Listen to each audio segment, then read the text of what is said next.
아침 말씀. 오늘 본문 말씀은 다니엘 7장 15절에서 28절입니다.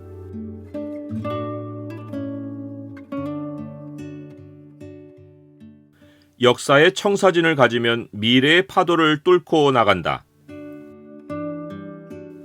오늘 본문을 약속의 창으로 보면 하나님의 심판 후에 하나님의 나라가 임할 때 성도가 가질 모습이 어떠한지가 보입니다. 약속의 창을 보여주는 구절은 7장 27절입니다.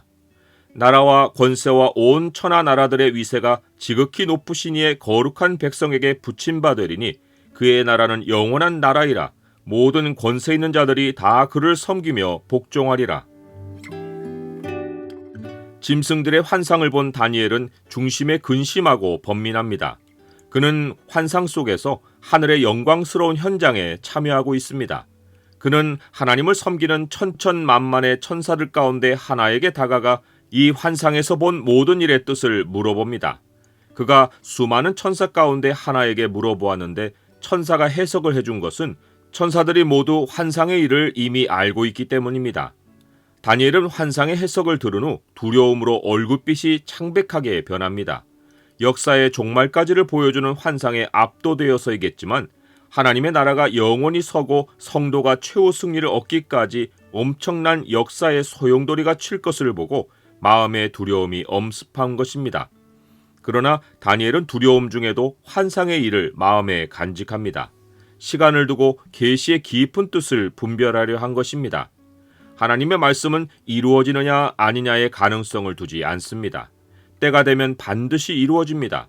이런 의미에서 다니엘이 계시를 마음에 간직한 것은 말씀을 받는 가장 모범적인 태도입니다.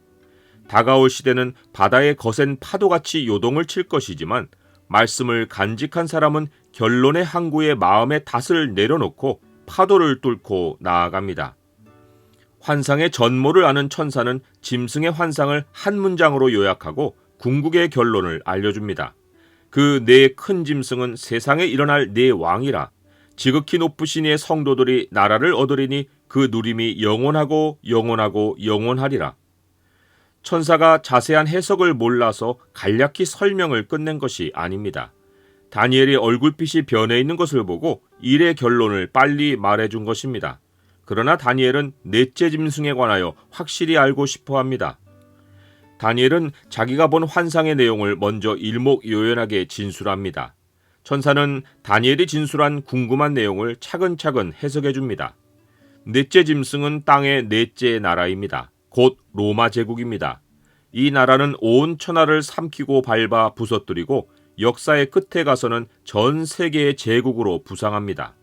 넷째 짐승에는 10뿔이 있는데 그 나라에 일어날 10왕입니다. 마지막에는 작은 뿔로 상징되는 또 하나의 왕이 일어납니다. 이 뿔이 나올 때 그 앞에서 3개의 뿔이 뿌리까지 뽑혀 빠집니다. 새 왕을 복종시키고 나타날 궁극의 적그리스도입니다. 그의 공격 목표는 지극히 높으신 하나님과 온 세상에 퍼져 있는 성도들입니다.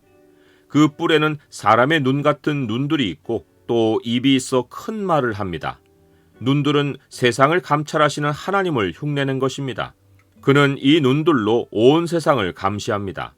큰 말은 하나님이 복음을 온 땅에 전하시는 것을 흉내낸 것입니다.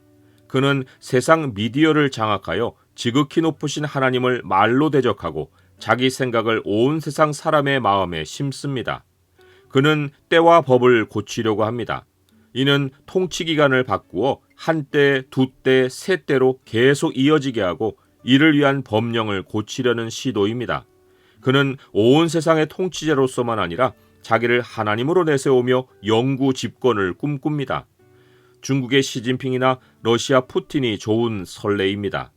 그의 통치가 지속되어 그의 통제 아래 사는 것이 성도에게 괴로움입니다. 그런데 역사는 그가 원하는 대로 한 때, 두 때, 세 때로 진행하지 않습니다. 영속할 것 같던 그의 통치는 갑자기 반대로 바뀝니다. 예수님이 하신 말씀의 성취입니다.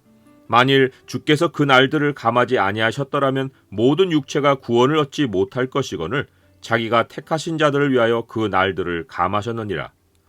역사의 급속한 변화는 인자의 심판이 닥칠 징조입니다. 심판이 시작되면 적그리스도는 권세를 빼앗기고 완전히 멸망합니다. 마침내 온 천하 나라들의 위세가 지극히 높으신 자의 거룩한 백성에게 붙임바되고 하나님의 영원한 나라가 세워져 모든 권세 있는 자들이 하나님을 섬기고 복종합니다. 이는 천년왕국에서 실현될 하나님 나라의 모습을 예견한 것입니다. 우리는 그리스도와 더불어 천년 동안 열국을 다스리며 왕노릇할 것입니다. 나는 성경이 가르치는 역사의 청사진을 가지고 있습니까? 다니엘과 같이 말씀에서 깨닫지 못하는 궁금한 것을 하나님께 물어봅니까? 역사의 마지막 승자는 지금 힘 있는 자가 아니라 지금 예수 그리스도 안에 있는 자입니다. 예수 그리스도를 믿는 우리는 지금도 세상을 이기고 영원한 권세를 얻어 세상을 다스릴 것입니다. 무릇 하나님께로부터 난 자마다 세상을 이기느니라. 세상을 이기는 승리는 이것이니 우리의 믿음이니라.